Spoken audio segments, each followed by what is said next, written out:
तो वो exercises exam में पूछी जाती है। अच्छा, डिडक्शन की जो एक्सरसाइज है शीजा, उसमें पहली एक्सरसाइज है जिसको हम कहते हैं स्टैंडर्ड फॉर्म कैटेगोरिकल प्रोपोजिशन, जिसमें सब्जेक्ट, टर्म, प्रेडिकेट टर्म और प्रोपोजिशन फाइंड आउट करनी होती है। फिर एक एक्सरसाइज है क्वालिटी, क्वांटिटी और डिस्ट्रीब्यूशन की। और फिर एक एक्सरसाइज है हमारे पास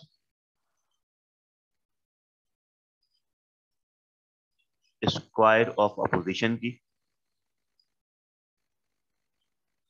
और एक एक्सरसाइज हमारे पास है फर्दर इमीडिएट इन्फ्रेंस की। और एक एक्सरसाइज हमारे पास है स्टैंडर्ड फॉर्म कैटेगोरिकल सिलोजिज्म की। एक एक्सरसाइज हमारे पास फॉर्मल फैलेसीज। तो ये एक्सरसाइजेस पॉसिबली पूछी जा सकती है। और एक एक्सरसाइज और भी है जिसमें हमें रीअरेंज करना होता है आर्गुमेंट को स्टैंडर्ड फॉर्म के अंदर, जिसके अंदर हमने 6 स्टेप्स को देखा था और उसके जरिए हम किसी चीज को फॉलो करते हैं।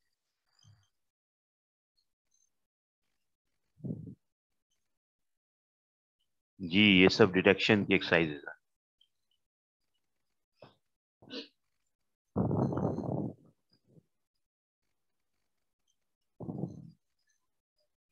तो अब अगर आप मुझे वन बाय वन बताते रहेंगे सीक्वेंस के अंदर, तो मैं एक्सरसाइज भी आपको करवा हम कर सकते हैं, टॉपिक को भी कवर कर सकते हैं।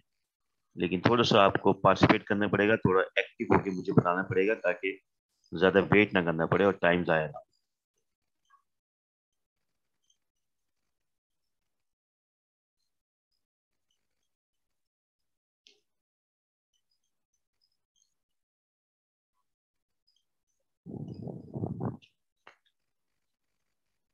क्योंकि 38 अगस्त से यूनिवर्सिटीज खुल जाएंगी, तो प्रॉब्ली मेरे ख्याल से 10 तारीख से एग्जाम शुरू हो जाएंगे आपके, 10 या 8 तारीख से।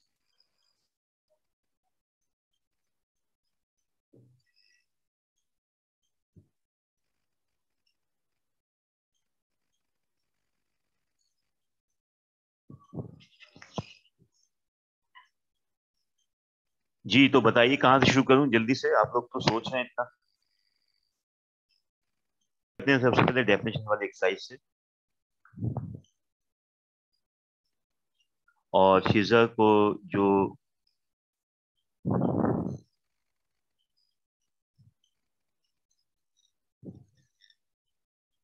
एक एक करके फिर मैं जवाब देता हूँ। सबसे पहले हम जो डेफिनेशन की एक्सरसाइज है उसको हम देखते हैं, और फिर उसके बाद से मैं आपको समझाता हूँ क्या करना है।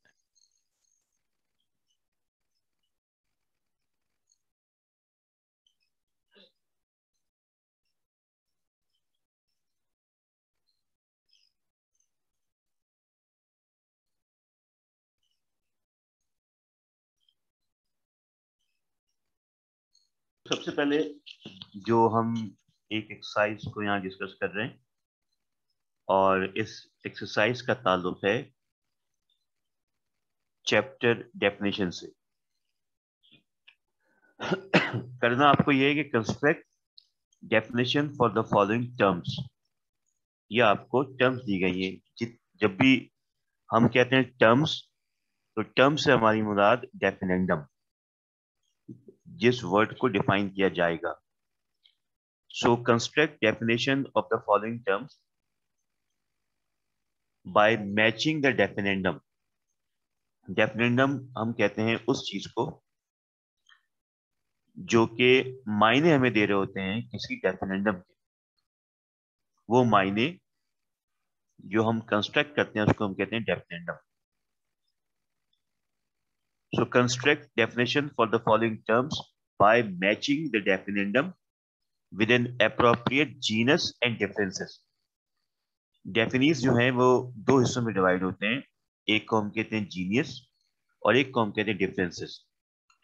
तो अब हमें जब ये एक्सरसाइज आती है कि हमें कोई डेफिनेशन, कोई टर्म्स बनानी पड़ती है, तो तरीकेकार इसका ये होता है कि एक सिंपल तरीकेकार ये होता है कि एक तरफ आपके पास डेफिनेंडम है और दूसरी तरफ आपके पास से डेफिनीज, राइट। अब फर्स्ट कीजिए कि हम एक यहां से टर्म उठाते हैं, लिखा हुआ है बैंक्वेट।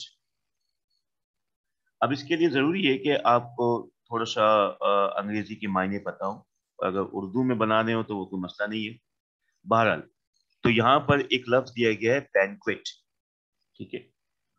और अब हमें टर्म सेलेक्ट करनी है बैंक्वेट, और उस टर्म को सिलेक्ट करने के बाद अब हमें जाना है डेफिनीज की तरफ। और डेफिनीज में हमारे पास मौजूद है जीनस और डिफरेंसेस, ठीक है। तो फर्स्ट कीजिए कि हमने डेफिनेंडम सेलेक्ट किया बैंक्वेट, तो हम कहते हैं अ बैंक्वेट, ठीक है। और उसके बाद हमने कहा कि अ बैंक्वेट इज, फिर हमने इसके बाद यहां से डेफिनीज से उठाया डिफरेंस, ठीक है। A banquet is very large, ठीक है। A banquet is very large, और अब हमें जीनस में से सिलेक्ट करना है। A banquet is a very large meal, number 4 मैंने सिलेक्ट किया है कि बैंक्वेट हम कहते हैं किसी बड़े खाने को जिसमें ज्यादा लोगों को इनवाइट किया हो खाने के लिए, उसको कहते हैं बैंक्वेट, राइट। तो selecting term and then selecting the definees, and from definees first selecting the differences, and from differences then you can select the genus. For example, we select another word, that is a boy. So a boy is, अब हमें difference में से किसी एक को choose करना है। A boy is, अब इसमें मेल आएगा, फीमेल आएगा, यंग आएगा, वेरी स्मॉल आएगा, क्या आएगा? A boy is a male, अब जीनस में से हम उसको चूज करते हैं। तो जो लॉजिकल जो कनेक्शन है वो है a boy is a male person, a boy is a male person. फिर एक और मिसाल हम ले लेते हैं, brother. So a brother is, difference में से हमने लिया male, a brother is a male sibling, और जीनियस में से हमने सिबलिंग को चूज कर लिया। उसके बाद हमने यहाँ पे लिया, एक और एग्जाम्पल दे रहा हूं, फिर हम आगे चलते हैं। Child, a child is young offspring, horse, man, meal, parent, sheep, sibling, women, person. A child is a young person. ठीक है, so this is how we create a kind of definition.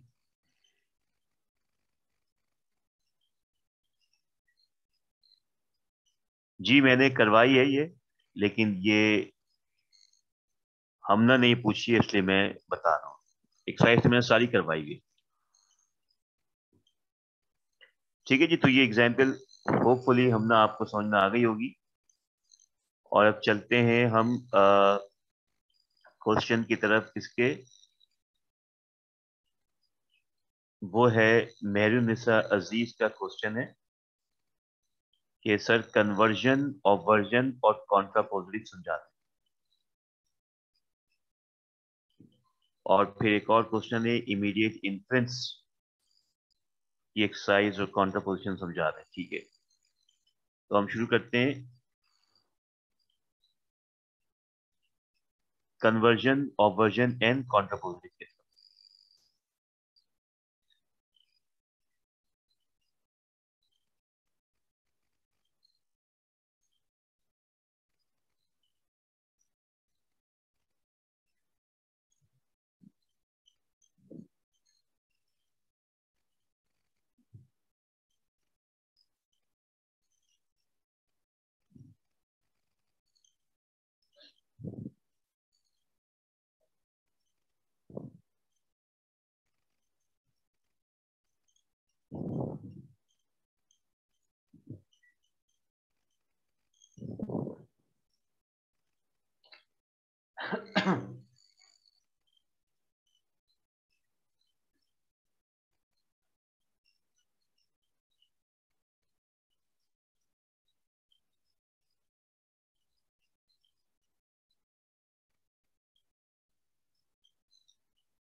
Okay जी, हम अब discuss कर रहे हैं conversion, ऑवर्जन और contrapositive के exercises को, और इसको हम फर्दर इमीडिएट इन्फ्लुएंस भी कहते हैं।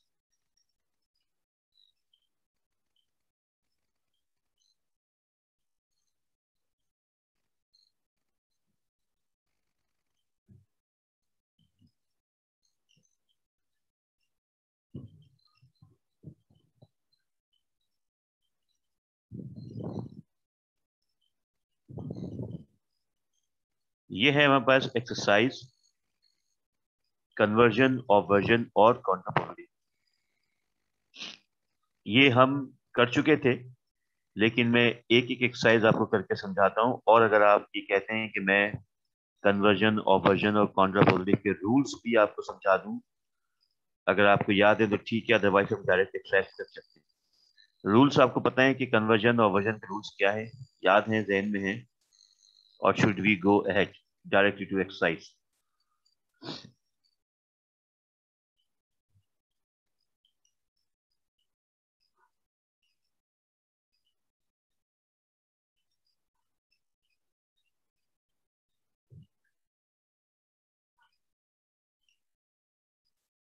जी, रूल्स पता है आप लोगों को? रूल्स छोड़ू या डायरेक्ट एक्सरसाइज करवाऊं आप?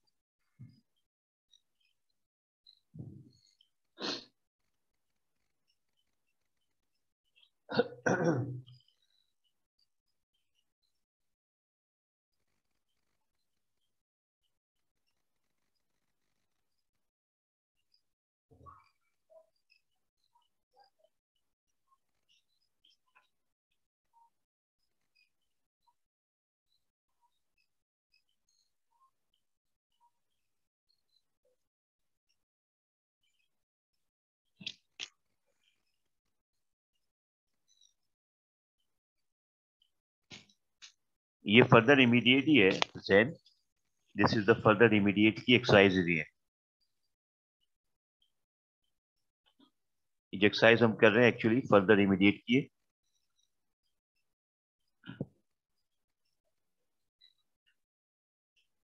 देखिए, फर्दर इमीडिएट इन्फ्लुएंस क्या होता है, इसको पहले समझ लें थोड़ा सा, फिर हम एक्सरसाइज करते हैं।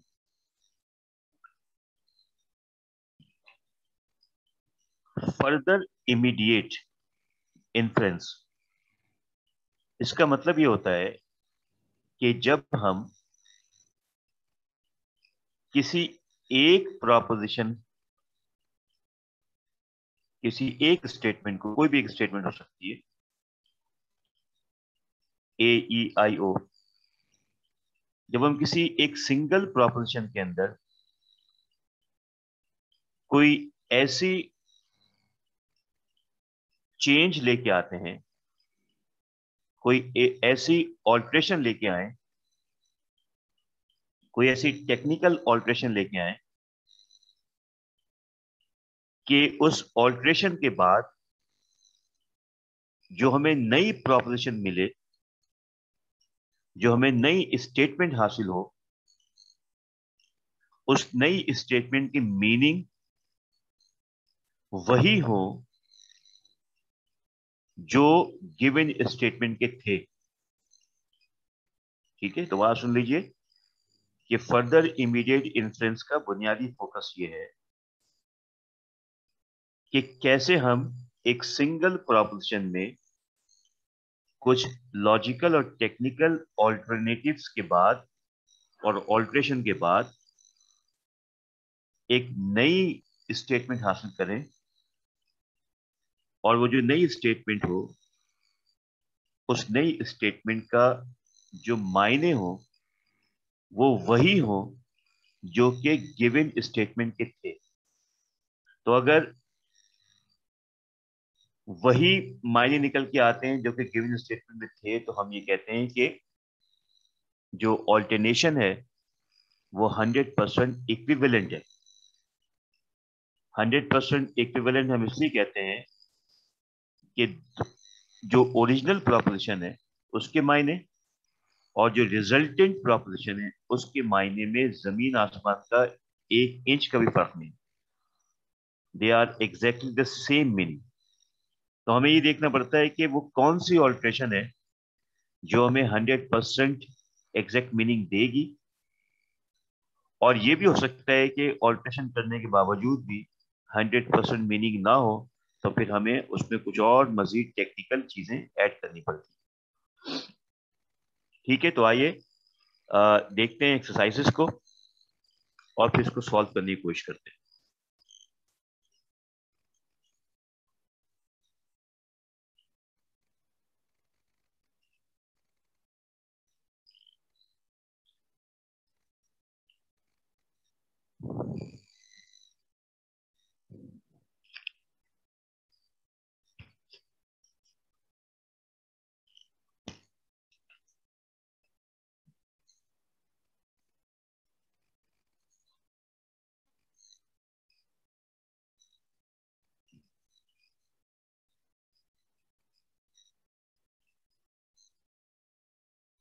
State the converse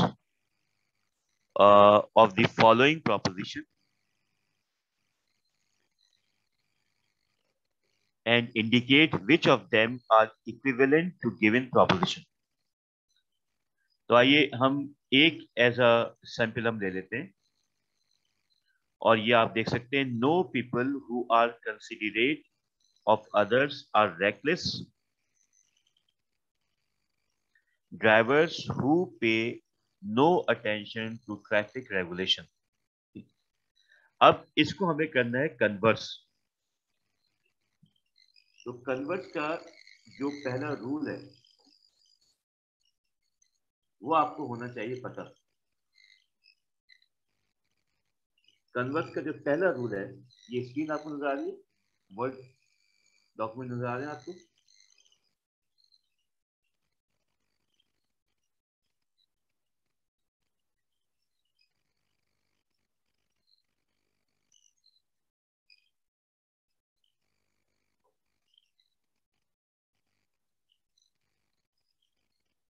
तो कन्वर्जन करने का जो पहला रूल है वो ये,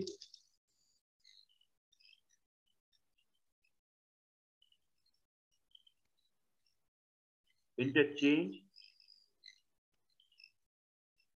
सब्जेक्ट एंड प्रेडिकेट टर्म। पहला रूल ये कि आपको सब्जेक्ट और प्रेडिकेट टर्म को इंटरचेंज करना। और इंटरचेंज का मतलब यह है कि जहां पर सब्जेक्ट है वहां पे आप प्रेडिकेट ला के रख देंगे, और जहां पे प्रेडिकेट है वहां पे आप सब्जेक्ट ला के रख देंगे। ठीक है।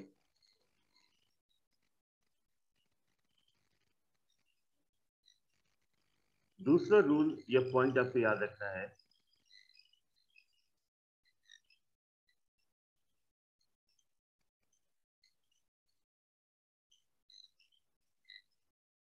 the conversion of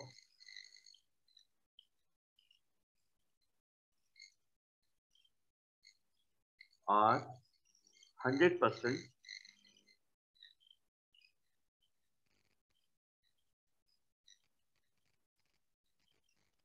possible।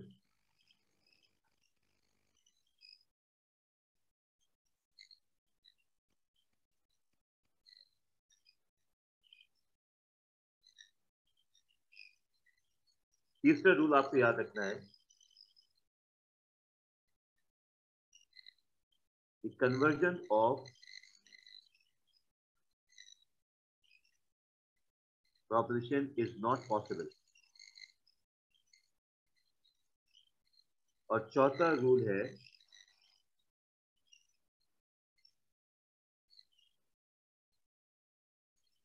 apply limit in case of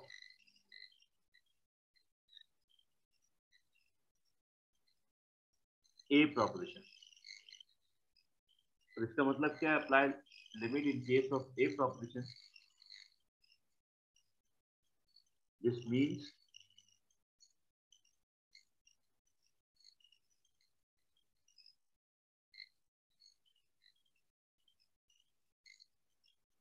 change the quantity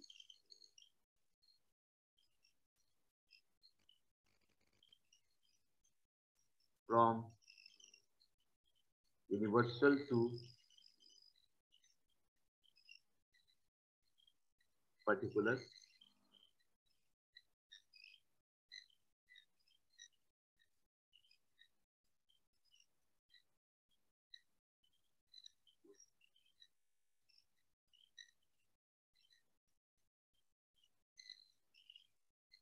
ठीक है जी. Change the quantity from universal to particular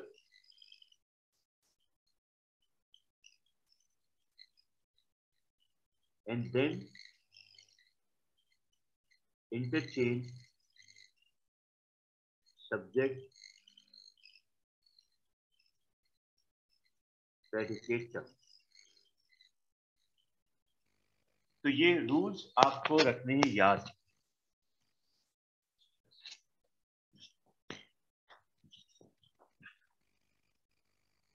ji, O proposition की कन्वर्जन पॉसिबल नहीं है. तो ये रूल्स हैं जो आपको याद रखने हैं. अब फर्स्ट कीजिएगा हमारे पास ऊपर जो एक्सरसाइज दी गई है इसको हम सॉल्व करने की कोशिश करते हैं.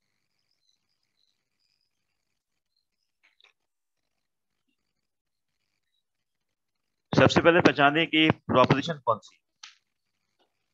ये जो आपको नजर आ रही है, no people who are considerate of others are reckless drivers who pay no attention to traffic regulation. सबसे पहला काम होता है प्रोपोजिशन को पहचानना. ठीक है, तो ये प्रोपोजिशन कौन सी है? ये है ई प्रोपोजिशन. ठीक है, और ई के बारे में हमने क्या लिखा है? The conversion of E and I R 100% possible, और 100% इक्विवेलेंट भी कह सकते हैं. तो अब इसको हमें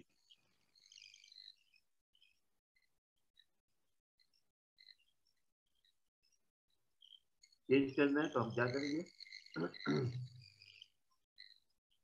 सब्जेक्ट को प्रेडिकेट की जगह लिखना है.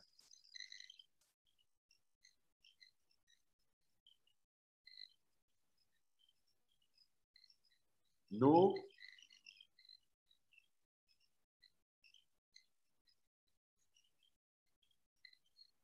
Drivers who pay no attention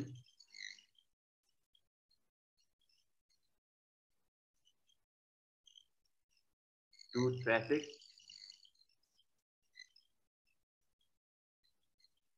regulation. ठीक है, यहां तक हम लिख लिया. पूरा आपका जो प्रेडिकेट था वो सब्जेक्ट जगह आ गया. अब यहां से हमने वो हिस्सा ज्वाइन करना है जो कि रिमेनिंग है. तो रेकलेस से पहले आर लिखा हुआ है तो हमने आर लिख दिया. ठीक है, so no reckless drivers who pay no attention to traffic regulations are people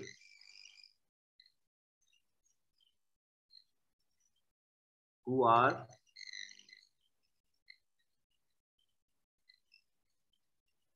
considerate of others.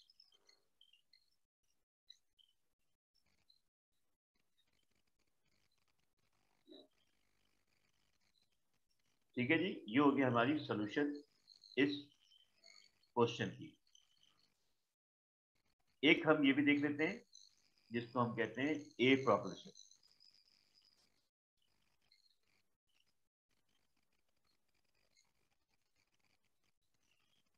A proposition के बारे में मैंने कहा था कि apply limit in case of a proposition.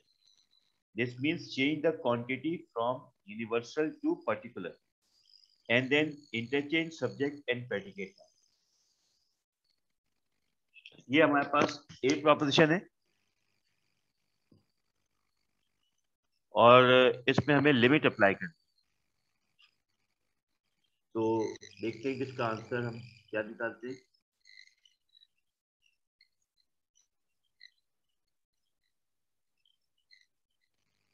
All graduates of West Point are commissioned officers in the US Army. Change the quantity. All लिखा हुआ है, हमने क्या कर दिया, यूनिवर्सल को पर्टिकुलर कर दिया, और ये हमने क्या कर दिया, सम, राइट, सम कर दिया हमने। अब हमने जब सम कर दिया उसके बाद हमने क्या किया, इंटरचेंज कर दिया, ठीक है। सम कमीशन ऑफिसर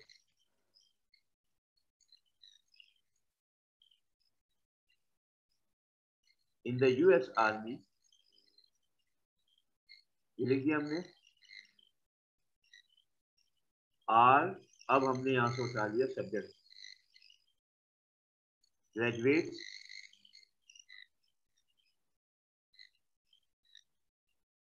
वेस्ट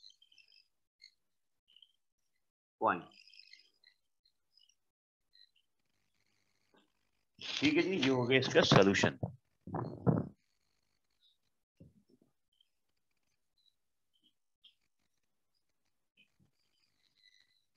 ये एक्सरसाइज आपको समझ में आ गई है?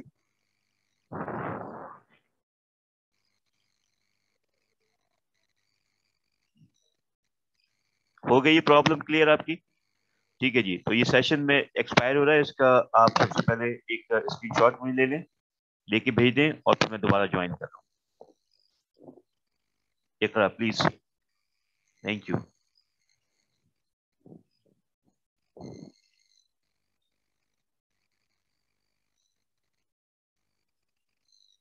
Record.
आवाज आ रही है आप सबको मेरी क्लियर?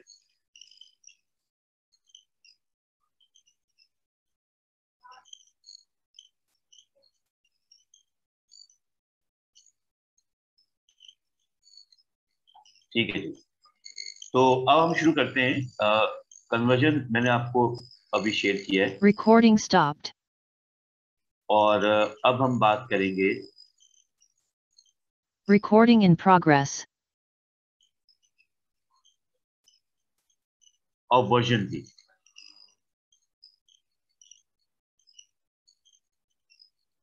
पहले हम देखते हैं ऑवर्जन के रूल्स क्या है, याद रखिएगा कि ऑवर्जन का जो पहला रूल है वो ये है, replace predicate term with complement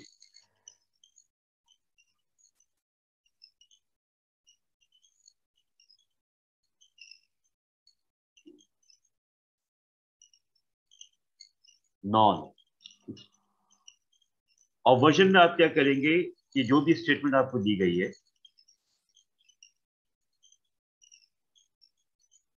उस स्टेटमेंट में मौजूद प्रेडिकेट टर्म को आप रिप्लेस कर देंगे नॉन से, यानी जो भी प्रेडिकेट टर्म है उसमें आप नॉन लगा देंगे अगर नहीं होगा, और नॉन हटा देंगे अगर लगा हुआ होगा। दोबारा सुन लीजिए, मैं बात कर रहा हूँ प्रेडिकेट टर्म, और प्रेडिकेट टर्म आपको पता होना चाहिए इसकी जगह कहाँ है, राइट। सो प्रेडिकेट टर्म में जब हम नॉन, जब हमारे पास प्रेडिकेट टर्म होती है तो हम उससे पहले नॉन लगा देते हैं, और अगर किसी प्रेडिकेट टर्म में पहले से नॉन लगा हुआ है तो उसको हम हटा देते हैं। ये होता है मतलब रिप्लेसमेंट का, ठीक है।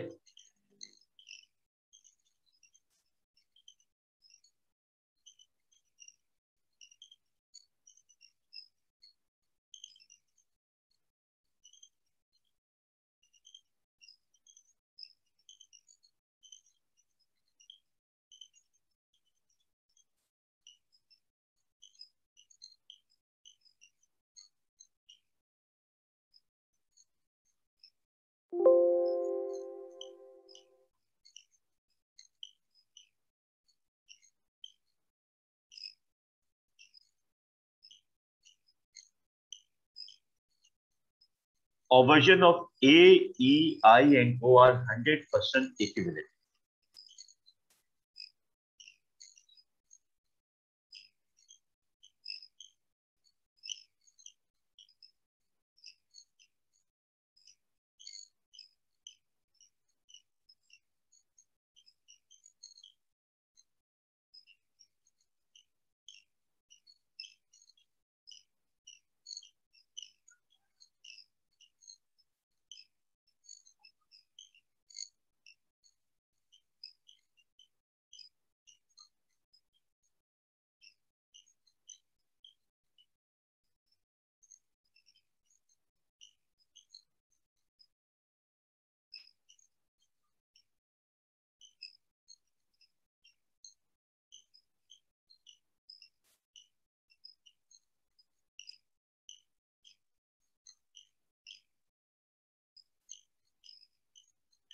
ठीक है जी। जो थर्ड रूल है वो ये है कि change the quality when obverting a statement, जिसका मतलब ये है कि if the quality is negative change it into affirmative and vice versa, और अगर अफर्मेटिव है तो उसको नेगेटिव में चेंज कर।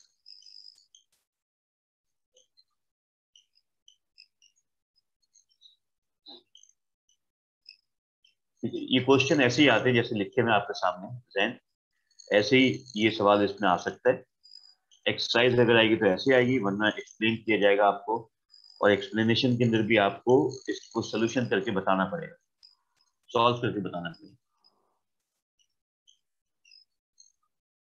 ठीक है जी। तो अब ये हमारे पास आगे इसके रूल्स, और अब हम किसी भी एक को डिस्कस कर लेते हैं। फॉर एग्जाम्पल नंबर 1 हमारे पास है, इसको हम डिस्कस कर लेते हैं।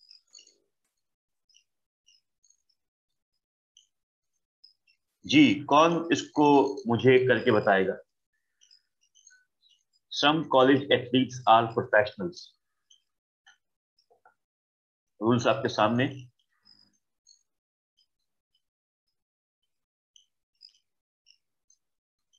सम college athletes are not non professional.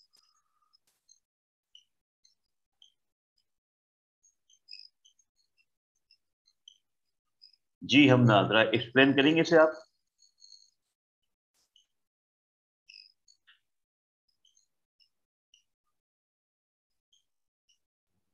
Sir क्या एक्सप्लेन करना है? कैसे किया आपने ये? सर इसमें रूल्स अप्लाई हुए हैं, जहाँ पर नॉन नहीं था वहाँ पे नॉन अप्लाई कर दिया है प्रेडिकेट टर्म के साथ। और इसके बाद जो है जो जो हमारे पास सम की क्वालिटी थी, जिसमें हमारे पास जो है ये अफर्मेटिव सेंटेंस था, इसको हमने चेंज कर दिया नेगेटिव के अंदर। सेंटेंस था, ये प्रोपोजिशन थी? प्रोपोजिशन था। ख्याल रखिएगा ये लिखने में भी। Sorry sir. हाँ, वैसे भी आप सबको बता रहा हूँ कि एग्जामिनेशन के अंदर जब आप इसको एक्सप्लेन कर रहे हो तो प्लीज इस बात का ख्याल रखिएगा कि सेंटेंस का लफ्ज इस्तेमाल ना करें, क्योंकि सेंटेंस डिफरेंट है।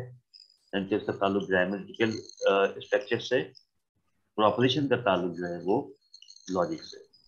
ठीक है जी, सबको समझ में आ गया जो उन्होंने बताया? वैसे भी सोल्यूशन बिल्कुल सही है कि हमने क्या किया, सिंपली हमने जो आपने देखा कि प्रोपोजिशन हमारे पास क्या है, उसको आपने देखा।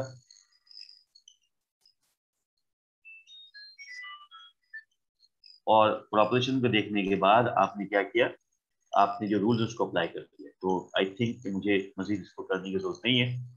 और फाइनली अब हम मूव करेंगे आप इसमें कॉन्ट्रा पोजिशन की तरफ, और ये आप लोग करेंगे मुझे।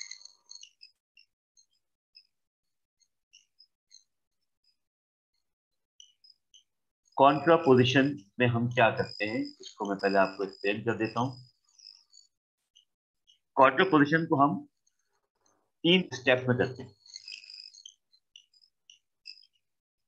स्टेप 1 क्या है कि जो भी आपके पास गिवन प्रोपोजिशन है, जो भी गिवन प्रोपोजिशन है उसको आप सबसे पहले कन्वर्ट, सॉरी उसको आप करेंगे ऑफवर्ड।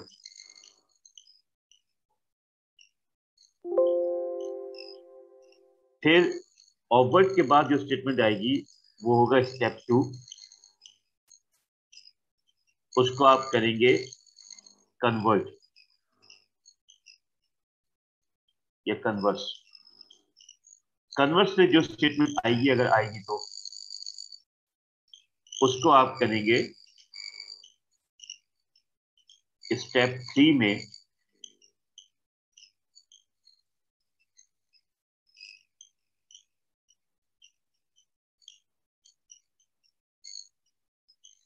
ऑफवर्ड्स अगेन, ठीक है।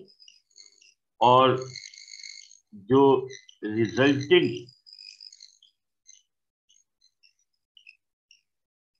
स्टेटमेंट होगी उसको हम कहेंगे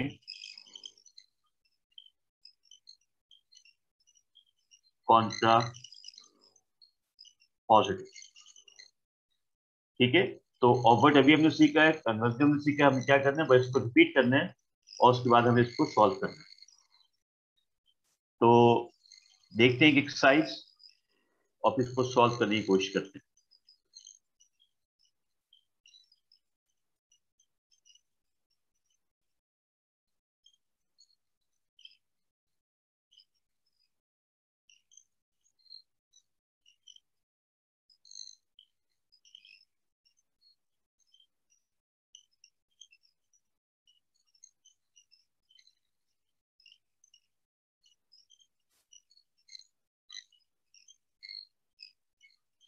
ये एक्सरसाइज है, जरा मुझे हेल्प करें इसे करने में ताकि हम आगे चलें।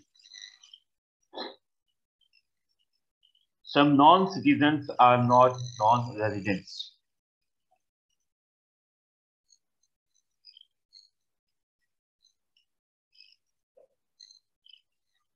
जी जैन, पहला स्टेप कैसे करेंगे इसे आप?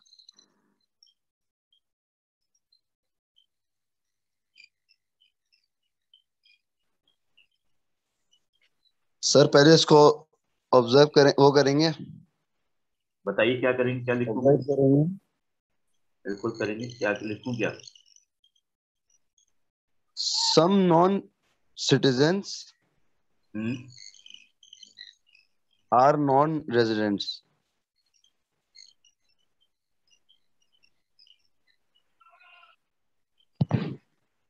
some non-citizens are non-residents, ठीक है जी।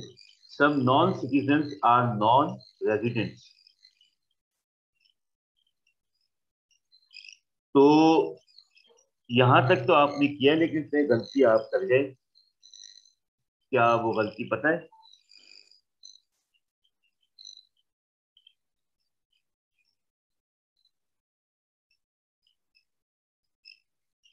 रूल ये है, सब सुन लीजिए, कि अगर कॉम्प्लीमेंट नॉन लगा हुआ है तो उस कॉम्प्लीमेंट नॉन को हमें हटाना है, और अगर कॉम्प्लीमेंट नॉन नहीं लगा हुआ तो उसको हमें लगाना है, पहली बात। दूसरा रूल ये था कि अगर प्रोपोजिशन की क्वालिटी नेगेटिव है तो हम उसको अफर्मेटिव कर देंगे, और अगर प्रॉपोजिशन की क्वालिटी अफर्मेटिव है तो उसको नेगेटिव कर देंगे। तो यहां पर हमें क्या करना है, सम नॉन सिटीजन्स आर, ये नॉन हमें यहां से हटा देना है। अब बात हो गई, कुछ समझ में आएगी जो हमने रूल फॉलो किया। तो ये कर दिया हमने ऑफवर्ड। अब ये जो गिवन स्टेटमेंट वापस आई है, सॉरी रिजल्टेंट स्टेटमेंट आई है, अब इसको हमें करना है कन्वर्स। तो कन्वर्स कौन करके मुझे बताएगा आप में से कोई भी?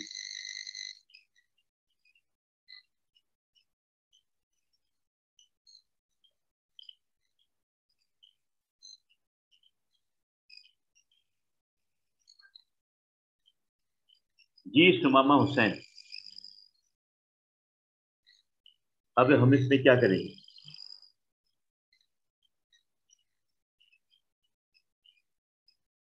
और सुमैया अशरफ, आप भी जरा बताइए।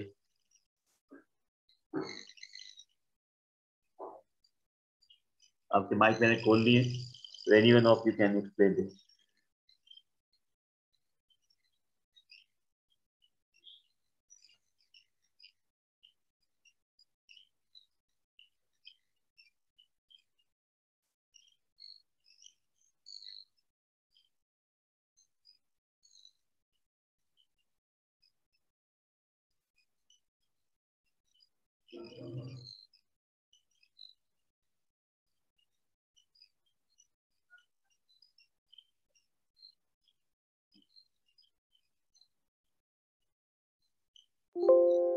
जी सुमैया अशरफ, आपसे बात कर रहा हूं मैं। What should be solution? आपका माइक खोल दिया मैंने।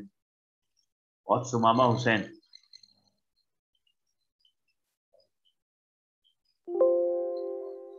इकरा Naaz, what would be your answer?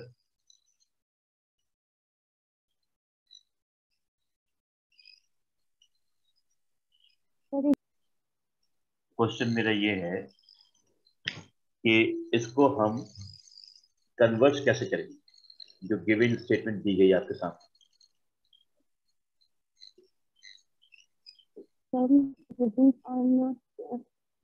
Sir ये आई प्रोपोजिशन है और आई कन्वर्ट हो जाती है, तो हम बिल्कुल। सिंपल से इसकी प्रेडिकेट टर्म है इसको यहाँ पे लिखेंगे, जैसे some non citizen are not non resident, some non president, सम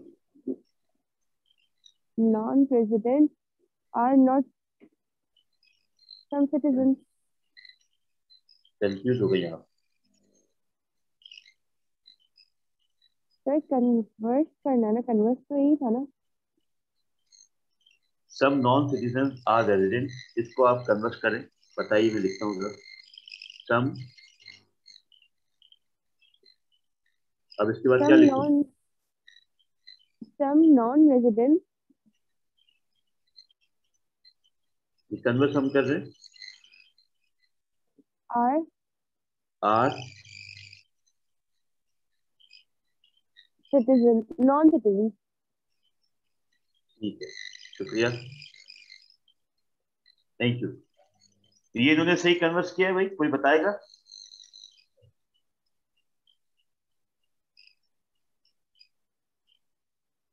ठीक है, इन्होंने गलत किया है, तो सही कौन बताएगा?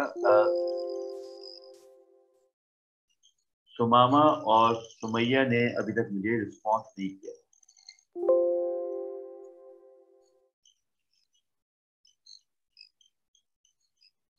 साथ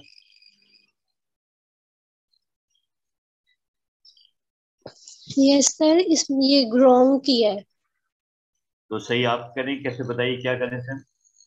सर इसमें इंटरचेंज करना था ना, तो इसलिए ठीक जो है नॉन नहीं आएगा, क्योंकि जो है ऊपर जो है जब हमने ऑब्वर्स में कन्वर्ट किया था तो सिर्फ रेजिडेंट है, नॉन रेजिडेंट नहीं है। ठीक है, तो यहां से मैं नॉन हटा दूं। Yes sir. अच्छा, और यहाँ पे भी कुछ मसला है, ये सही है? यस सर, और तो ठीक है। और ठीक है, चलें, थैंक यू वेरी मच। अब ये फाइनल कॉन्ट्रापोजिटिव कौन करेगा?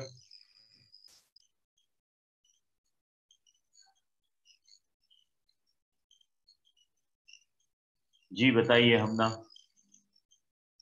Here I open your mic. Go ahead. Sir ये होगा some non citizen are not. क्या हो गया? सर हम इसको वर्ड्स में चेंज करेंगे ना, तो इसकी जो क्वालिटी है वो चेंज हो जाएगी नेगेटिव में। चलिए बताएं। Some non citizen, non citizen. नहीं sorry sorry sorry sorry sorry अब बताइए। Sorry resident. Some residents. Yes sir. Okay. Residents are not अब सिटीजन। जरा एक्सप्लेन करेंगी? सर नॉन लगा हुआ था तो नॉन हटा दिया है, हाँ ठीक है। ठीक है ना। और बाकी जो क्वालिटी थी वो मतलब हमारे पास ऊपर अफर्मेटिव थी तो इसको चेंज कर देना नेगेटिव में। ठीक है जी, बिल्कुल सही हो गया। Right, 100% equivalent. Thank you.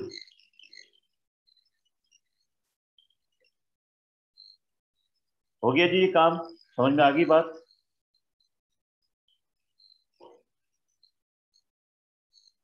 Question आ जाए तो इसमें क्या आएगा? Constituent elements of standard form of categorical syllogism and components of standard form of categorical syllogism.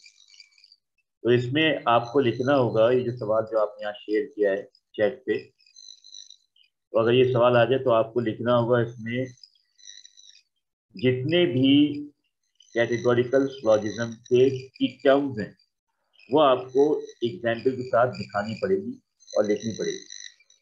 इसमें आपको लिखना पड़ेगा कि मेजर टर्म क्या होती है, माइनर टर्म क्या होती है, मिडिल टर्म क्या होती है, ये डिफाइन करना पड़ेगा एग्जाम्पल के साथ। और आपको मूड बताना पड़ेगा, आपको फिगर बतानी पड़ेगी एग्जाम्पल के साथ, और आपको स्टैंडर्ड फॉर्म में एग्जाम्पल को करके दिखाना पड़ेगा। तो ये 6-7 स्टेप अगर आप ये दिखा देंगे करके एक्सप्लेन कर देंगे एग्जाम्पल के साथ तो आपका ये सवाल पूरा हो जाएगा। ठीक है।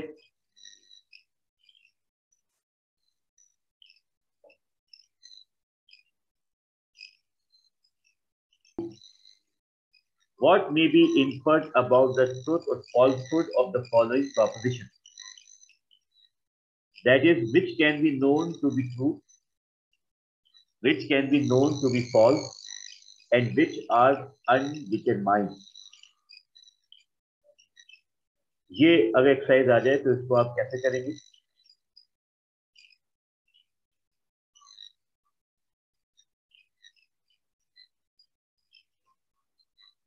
नहीं, सिलोजिज्म के जरिए भी करेंगे और तमाम जो आपने सिलोजिज्म सीखा है उसके जरिए करेंगे आप। इस एक्सरसाइज में आपको कन्वर्जन, ऑब्वर्जन, कॉन्ट्रापोजिटिव और सिलोजिज्म सबको यहाँ पे चेक करना है, और सबको चेक करके आपको ये टैली करना है कि अगर ऊपर वाली प्रोपोजिशन जो गिवन प्रोपोजिशन है वो अगर ट्रू है तो इंडिविजुअली इनमें से कितनी प्रोपोजिशन जो ट्रू है और कितनी प्रोपोजिशन जो है वो ट्रू नहीं है, अनडिटरमाइंड है। यानी पहली स्टेटमेंट को ट्रू लेने के बाद हम ये देखेंगे कि इनमें से कौन सी स्टेटमेंट जो है वो 100% इक्विवेलेंट है मीनिंग के अंदर जो गिवन प्रोपोजिशन है उसके। ऑल सोशलिस्ट आर पैसिफिस्ट, ये है ट्रू। अब आपको ढूंढना यह है कि ऑल सोशलिस्ट आर पैसिफिस्ट जो ट्रू है, ढूंढना आपको यह है कि इसका कोई कन्वर्जन की स्टेटमेंट मौजूद है यहाँ पे इस लिस्ट में। अगर कोई इसकी कन्वर्जन की स्टेटमेंट मौजूद है और वो लिमिट के साथ मौजूद है तो वो ट्रू कहलाएगी। ऑल सोशलिस्ट आर पैसिफिस्ट, अगर इसकी कन्वर्जन की कोई स्टेटमेंट लिस्ट में मौजूद है वो आपको ढूंढना है, और ढूंढने के बाद आपको मैच करना है कि सही कन्वर्जन हुई है तो आप जाके ट्रू लिख देंगे। तो देखिए है कोई कन्वर्जन स्टेटमेंट के सामने।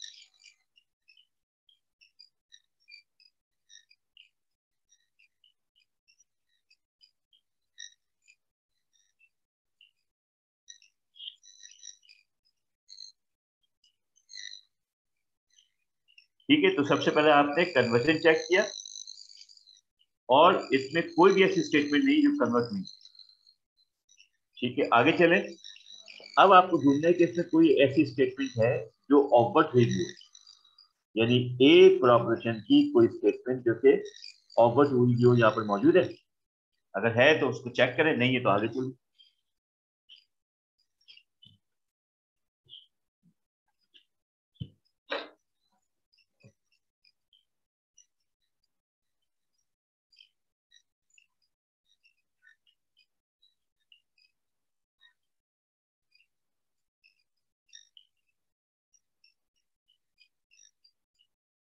जी, कोई ऑफर हुई थी इसमें से कोई स्टेटमेंट?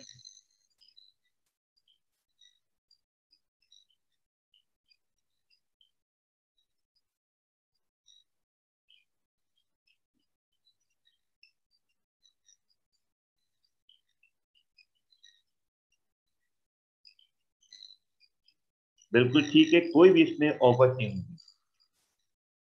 राइट, अब ये बताइए कि इसमें कोई कॉन्ट्रा पॉजिटिव हुई भी?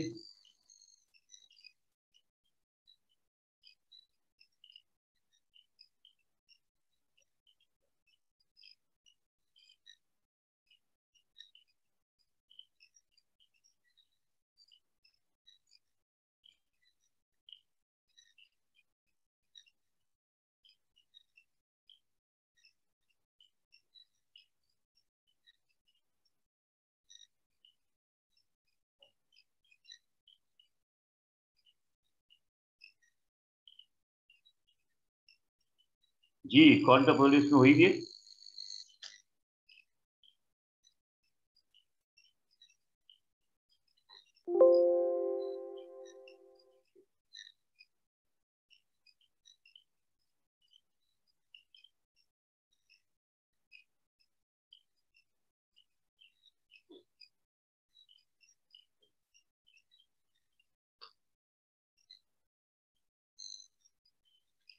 गौर से देखिए, हुई भी है।